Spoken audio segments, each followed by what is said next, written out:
Broiler মুরগির যে ডিম কারা কারা খান হাত উঁচু করেন তো।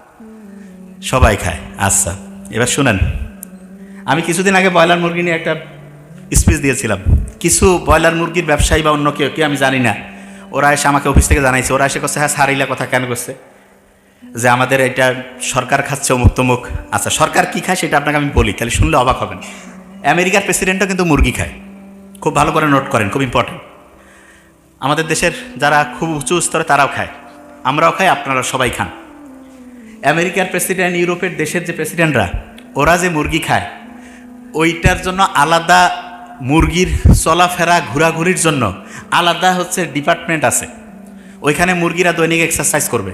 তবে আপনি কী করছেন? হ্যাঁ, মানে বাজার থেকে আনলো মুরগি জব করে খাবে? নো, ওইখানে মুরগি এক্সারসাইজ করবে। এবং এক্সারসাইজের নিয়ম কি জানেন?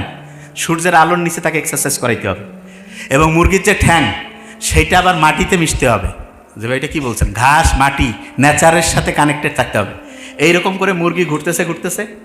এখন এরকম করে একটা জেনারেশন, মনে করেন একটা মুরগি আছে, ওই মুরগির ডিম দিলে পরের আরেকটা জেনারেশন আসবে না?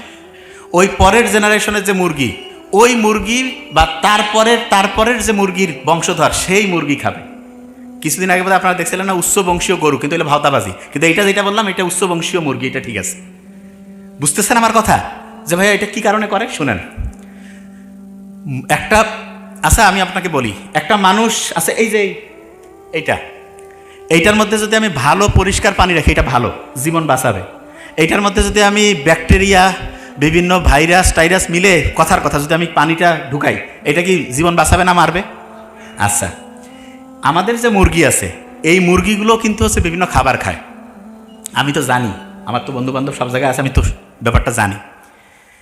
আমাদের যে বাংলাদেশে বেশিরভাগ, আমি বলবো না যে 100, এটা আপনি বাছাই করে নিন, বেশিরভাগ ক্ষেত্রে যে বিশেষ করে যে ব্রয়লার মুরগিগুলো আছে, এদের যে খাবারটা খাওয়ায়, এদের কিন্তু আলাদা করে ইঞ্জেকশন দেয় না। অনেকে মনে করে এদের মধ্যে অ্যান্টিবায়োটিক ইঞ্জেকশন দেয় না। কি করে জানেন? ওদের যে পানি, খাবার, ওগুলোতে হচ্ছে অ্যান্টিবায়োটিক মিক্সড করে দেয় এবং ওইটাও খায়। কি কারণে? অ্যান্টিবায়োটিক দিলে আগে, মানে রোগ হওয়ার আগে অ্যান্টিবায়োটিক দিল, এবং এতে যেটা হয় ওই জিনিসটা আবার আমরা খাই, এবং খাওয়ার পরে আমাদের শরীরে অ্যান্টিবায়োটিক ঠিকভাবে ওই ব্যাকটেরিয়া বা আমাদের কোনো শরীরে যদি জীবাণু ঢুকে তার সাথে ফাইট করার জন্য যে অ্যান্টিবায়োটিক, সেইটা তখন ঠিকভাবে কাজ করে না। এই সহজভাবে এই জিনিসটাকে সহজ করে বোঝানোর জন্য আপনাকে আমি একটা এক্সাম্পল দিই, তাহলে বুঝতে পারবেন। অ্যান্টিবায়োটিক রেজিস্ট্যান্স কি অনেকে বুঝে না, যে ভাই এটা জিনিসটা কি, এটা খুব ইম্পর্টেন্ট, শুনেন মন দিয়ে, তাহলে বুঝবেন। ধরেন আপনি একটা বাড়ির মালিক, আপনি আপনার একজন কর্মচারীকে বলছেন যে আগামীকালকে তুমি আসো, এসে তুমি কাজ করো। সে আসলো, আসার পরে আপনি বললেন যে দেখো তো কোনো কাজ আছে, দেখে কোনো কাজ নেই। বললো যে কোনো কাজ নেই, আমাকে ডাকছেন, আচ্ছা ঠিক আছে চলে যাও। গেল 3 দিন পরে আবার বলছেন যে একটু আসো তো। আসার আগে সে বললো যে আমাকে কয় দিনের জন্য কাজ দিবেন? বলছে তোমাকে 7 দিনের জন্য কাজ দিব। ও এসে 2 দিন কাজ করছে, করার পরে আপনি দেখতেছেন কাজ টাজ নাই, ও বলতে তুমি চলে যাও, 7 দিন লাগবে না, 2 দিন, 2 দিনের টাকা নিয়ে চলে যাও। এর মেজাজটা একটু কিন্তু খারাপ, যে কিরে ভাই, আমি হচ্ছে যে একবার গেলাম, যে দেখি কাজ নাই, এরপরে 7 দিনের কথা কয়ে 2 দিন কাজ করে আমাকে ফিরাই দিল। এরপরে যখন আপনি তাকে ডাকবেন, এবার কিন্তু সত্যি আপনার মনে করেন যে 7 দিন বা 10 দিনের কাজ আছে, ওই লোকটা কি আর সহজে আসতে চাবে কি চাবে না? এই কথা কন না কেন? চাবে না। আচ্ছা এবার দেখেন, এখনও জিনিসটা মাথায় ঢুকে না, আমি জানি এবার ঢুকবে। এই যে 2 সারির মধ্যে যারা আছে না, শোনেন, এনারা সব ধরেন ব্যাকটেরিয়া, এরা আমাদের শরীরে ফাইট করে আমাকে অসুস্থ বানাইছে। আমরা ডাক্তারের কাছে আসলাম, আমাদের শরীর ফাইট করে করে পাচ্ছে না, ডাক্তার বলতেছে বাহির থেকে সৈন্য পাঠাচ্ছি। সৈন্য কি? একটা অ্যান্টিবায়োটিক দিল, অ্যান্টিবায়োটিকটা খাইলাম। অ্যান্টিবায়োটিক হচ্ছে এক ধরনের বোমা। এইখানে মনে করেন যে 15 জন মরে গেল। আচ্ছা 15 জন যদি একসাথে মরে যায়, বাকি 4-5 জন কি আর চুপ করে থাকবে, নাকি ওই সময় কোনো কিছু করবে? চুপ হয়ে যাবে, যে ভাই কি হইলো, বুঝতে চেষ্টা করবে না? আচ্ছা, তা আপনি ওই 5 জন কিন্তু আছে, কিন্তু 1 ডোজ খাইছেন বা 2 দিন খাইছেন, 4-5 জন বেঁচে আছে, সবগুলো মরছে। তখন আপনি চিন্তা করতেছেন ডাক্তার কাছে 7 দিন খাইতে ধর, কেন 7 দিন খাবো, আমি তো এখন সুস্থ হয়ে গেছি, না খেলেও হবে। আচ্ছা, যে 4-5 জন আছে, আপনি চিন্তা করেন, এরা কিন্তু ভাই বাপ নিজের বংশের সব লোক। আপনার বংশের যদি সবাইকে মারি ফেলায়, 2-4 জন যদি বাঁচেন, আপনি চিন্তা করবেন না যে কে আমাকে মারলো? এই জিনিসটা গবেষণা করবেন। গবেষণা করে আপনি ওই যেই জিনিসটা দিয়ে মারছে সেই জিনিসটা ক্যালকুলেশন করবেন, করে আপনি কি করবেন, যে আমাকে এইটা দিয়ে মারছে, এই গোটাল জিনিসটার বিরুদ্ধে আপনি একটা গোটাল সিকিউরিটি সিস্টেম তৈরি করবেন। করার পরে আপনি কি করবেন, যে ভাই আমার বংশকে ধ্বংস করছে, যে ধ্বংস করেছে তার বংশ ধ্বংস করা লাগবে। কিভাবে? আপনি তখন হচ্ছে আন্দোলনে বের হয়ে গেলেন, ওই এলাকার যত ব্যাকটেরিয়া আছে সবাইকে বলবেন যে ও কিন্তু এটা দিয়ে আমাদেরকে মারছে ভাই, এই জিনিসটা তোমরা নাও। এটা কি? যে তোমরা যখন ওকে অ্যাটাক করবা তখন ও যে ওষুধটা খাবে, মানে যে বোমাটা মারবে, সেই বোমাটা দিয়ে তোমাকে ধ্বংস করতে চাইলে এইটা সামনে আগায় রাখবা, তাহলে তুমি ধ্বংস হবা না। তাই নাকি? কয় হ্যাঁ। ও তখন ওইটা নেওয়ার পরে ও কবে যে আমাদের তো বংশে আরও এরকম আছে, হ্যাঁ সবার এটা মানে নিজের সিকিউরিটির জন্য সবাই এটাকে জানাই দাও। এরকম করে ওই এলাকার যত লক্ষ লক্ষ কোটি কোটি ব্যাকটেরিয়া আছে সবাই জানলো না। জানার পরে মনে করেন ওই ব্যাকটেরিয়া এই নিচে যারা আছে তাদের কাউকে ধরছে। এখন উনি আসি বললো যে ডাক্তারকে যে স্যার এরকম আমার সুস্থ হচ্ছি না। আমি চিন্তা করলাম এর আগে তো এরকম লোক সুস্থ হয়েছে, আমি ওই ওষুধটাই দিলাম।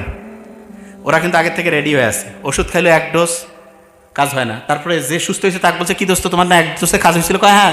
তোর হচ্ছে না? কয় তাহলে ডাবল করি খা। 2 দিন 3 দিন 7 দিন খাওয়ার পরে কাজ হচ্ছে না। কেন? কারণ যেটা দিয়ে ওকে মারবেন সেটা টেকনিকটা সে আগেই বের করে ফেলছে। এই কারণে এই যে প্রথমে ধ্বংস হইলো পরে ধ্বংস হইলো না, বাধা দিল না, এইটাকেই সহজ করে বলে অ্যান্টিবায়োটিক রেজিস্ট্যান্স। কখন হইতে পারে সহজ করে? আপনার শরীরে ধরেন যে কোনো জীবাণু নাই, তখন যদি আপনি খান এটা তাহলে হইতে পারে, কাজ নাই, ডাকছেন। আরেকটা হচ্ছে যে সবাইকে মারতে হবে, কিছু মারলেন কিছু রাখলেন, তাইলে ওই যারা আছে তারা বাকি সবাইকে সিস্টেমটা বুঝাই দিবে। সিস্টেম যদি বুঝাই দেয় তখন অন্যের শরীরেও যদি আপনি অ্যান্টিবায়োটিক সত্যি সত্যি দেন, ওরা তো আগের থেকে রেডি যে এরকম করে মারবে, আমরা আগের থেকে এরকম করে ধরবো, তাহলে কিন্তু তাদেরকে আর হারানো যাবে না, তখন তারাই জয়ী হয়ে যাবে। বুঝাইতে পারছি আমি কি বলছি? এই যে বেগম খালেদা জিয়া যে মারা গেল, ওনার ফুসফুসের মধ্যে একটা ছত্রাক ফাঙ্গাল ইনফেকশন হয়েছিল, ওইটাকে যে অ্যান্টিবায়োটিক দিয়ে মারবে এরকম কোনো অ্যান্টিবায়োটিক কাজ করতেছিল। এই কারণে ওইটা থেকে ইনফেকশন হয়ে সারা শরীরের মধ্যে রক্তে মিশে গেল, আস্তে আস্তে আস্তে আস্তে ওনার জীবনের একদম মানে শেষ পর্যায় থেকে পৃথিবী থেকে চলে গেল। এটা বুঝাইতে পারছি? আচ্ছা, যে জায়গায় আমি ছিলাম, এই যে ব্রয়লার মুরগি এগুলো 28-30 দিনে বড় করে, বাসায় যদি আপনি নিজে পুষে খান কোনো সমস্যা নেই, কিন্তু বাজার থেকে যেগুলো খাওয়া এগুলো ক্যাডমিয়াম, লেড, সীসা, এগুলো এত ক্ষতিকর, শরীরের রক্তের মধ্যে বিষ মিশায় দেয়। রক্তের মধ্যে যদি বিষ মিশায় দেয়, আপনি চিন্তা করেন তো আপনার রক্ত কি ঠিকভাবে কাজ করবে? আপনার রক্ত কি ঠিকভাবে ফাইট করতে পারবে রোগের বিরুদ্ধে? আস্তে আস্তে আপনি মৃত্যুর দিকে আগে যাবেন। ডিম যেটা আছে, ডিমের ক্ষেত্রে আমি আপনাকে বলি সব সময় চেষ্টা করবেন দেশি মুরগি, দেশি হাঁস এগুলোর ডিম খাইতে, এগুলো, অথবা যদি আপনি নিজে বাসায় পেলে খেতে পারেন, বাসায় পুষতেছেন, ওগুলো থেকে সবচেয়ে ভালো হবে। আচ্ছা, যে জায়গায় আমি ছিলাম, এত লোক যে ক্যান্সার, এত কিডনির রুগী, লিভারের সমস্যা, আলসার, আজ থেকে 50-70 বছর আগে আপনি বাবা মা দাদা দাদিদের কাছে শোনেন, এত লোক কিন্তু অসুস্থ ছিল না। ছিল? কারণটা কি জানেন? 1 নাম্বার কারণ হচ্ছে খাবার। কি বলেন তো? খাবার। আপনি বাসায় যে এই সবজিটাও খাচ্ছেন, দেখা যাচ্ছে স্প্রে করে নিয়ে আসলো কীটনাশক। মাছ যেটা আছে সেইটার মধ্যে হচ্ছে দেখা যাচ্ছে যে কীটনাশক, মানে ওই মাছের মধ্যেও কিন্তু সে মিক্সড করে দিচ্ছে একটা ক্ষতিকর কেমিক্যাল, সেইটা আপনি খেয়ে ফেলতেছেন। তারপর আপনি যে চাল আছে, চালের মধ্যে ইউরিয়া মিশাচ্ছে। বাজারের যত পচা খাবার আছে সবগুলোর মধ্যে কোনো না কোনো কেমিক্যাল। তাহলে এটা আপনার শরীর কি ভালো করবে না খারাপ করবে? হ্যাঁ, খারাপ করবে। আচ্ছা, তাহলে এগুলো থেকে বাঁচার বুদ্ধিটাই সবচেয়ে ভালো বুদ্ধি, যেটা আমি মনে করি সেটা কি বলি? 1 নাম্বার যেটা করতে পারলে সবচেয়ে ভালো, টাকা একটু বেশি হোক অল্প খাই, সব সময় দেশি এবং ইমানদার ব্যবসায়ী যারা কোনো ভেজাল মিশায় না তাদের কাছ থেকে খায়। আর অনেক ব্যবসায়ী জানেও না যে এত ক্ষতি। এটা যদি আমরা করতে পারি, আস্তে আস্তে দেখা যাবে যে আমাদের শরীরে জীবাণু ঢুকবে না, বেশি দিন বাঁচবো সুস্থভাবে, অনেক লম্বা সময় ভালোভাবে থাকতে পারবো। আচ্ছা, যে জায়গা থেকে আমি বের করছিলাম, যখন দিনের মধ্যে ভিটামিন ডি আমাদের ঠিকভাবে কাজ করতে পারে তখন তো আমি খুব ভালো, ওই যে রাতে ঘুম হইল, দেখা গেল টেনশন থেকে বাঁচলাম। আচ্ছা, রাতের বেলা মোবাইল চালায়, এবং মোবাইল চালানোর মধ্যে 2টা বৈশিষ্ট্য বলবো। একটা ভিডিও দেখতেছে, ভিডিওটা দেখার আগে কমেন্টস পড়ে। কারা কারা হাত উঁচু করেন তো? একটা ভিডিও দেখা শুরু হয়েছে, গোটাল শেষ করার আগে কমেন্টস পড়তেছি। কারা কারা সত্যি করবেন? হ্যাঁ, আছে না? আচ্ছা, শুনেন, যারা একটা ভিডিও দেখতে গিয়ে বেশিক্ষণ ভিডিও দেখার না যেতেই কমেন্টস পড়া শুরু করেন, তাদের ব্রেইনের মধ্যে একটা সমস্যা হয়ে গেছে। সেটাকে মেডিকেলের ভাষায় খুব বড় একটা নাম আছে, ADHD, attention deficit hyper activity disorder. কঠিন শব্দ বাদ দেই, সহজ করে বুঝাই দেই। অনেকের মনে হয় না যে আজকে আমি ডাক্তার হব, কালকে মনে হয় বাংলাদেশের বড় প্রধানমন্ত্রী হব, তারপরের দিন মনে হয় যে না আমি খেলোয়াড় হব, তারপরের দিন মনে হয় ইঞ্জিনিয়ার হব। এরকম ভিন্ন ভিন্ন জিনিস মনে হয়। কার কার হাত উঁচু করেন? আচ্ছা, অনেকের এরকম আছে। এইটার মূল কারণ কি জানেন?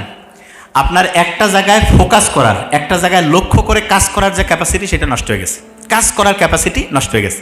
এবং এটা কী কারণে হইলো সেটা বলি। গোল্ড ফিশের নাম শুনছেন? গোল্ড ফিশ এক রকমের মাছ ধরেন। এইটা একটা জায়গায় ফোকাস করতে, একটা জিনিস মন দিয়ে শুনতে, মানে মনোযোগের সাথে করতে পারেন 9 সেকেন্ড। আর আমরা যারা মানুষ আছি, মাইক্রোসফট কোম্পানি গবেষণা করছে মানুষের একটা জায়গায় মনোযোগ দেওয়ার, একটা জিনিসের প্রতি মানে হচ্ছে যে অ্যাটেনশন দেওয়ার টাইম এখন হচ্ছে 8 সেকেন্ড। কত সেকেন্ড? তাহলে কোন তো গোল্ড ফিশ আর মানুষ, এই দুইটার মধ্যে অ্যাটেনশন কার কম? মানুষের। 8 সেকেন্ড। আপনার তো মনে হবে যে না, আমি তো 8-10 ঘন্টা পড়ি, ঘন্টু পড়া হয় না। আপনারা পৃথিবীর খুব সেরা একজন ধনী মানুষ, ঠিক আছে, উনি মাত্র 5 থেকে 6 মিনিট অ্যাটেনশন দিতে পারতো। আর আপনি যদি এটা 2-3 মিনিট করতে পারেন তাহলে খুব ভালো। যে ভাই এত কম, হ্যাঁ, কিন্তু এখন মাত্র 8 সেকেন্ডে নামছে। কি কারণে নামলো সেটা বলি। রাতের এশান নামাজের পরে প্রয়োজন ছাড়া, পড়াশোনা ছাড়া, কোনো উদ্দেশ্য নাই, মোবাইলের মধ্যে আন্দাজে কি দেখতেছেন সে নিজেও জানে না, কি খুঁজতেছে সে নিজেও জানে না। এইটা যারা যারা করে তাদের ব্রেইনের ফোকাস দেওয়ার ক্যাপাসিটি কমে।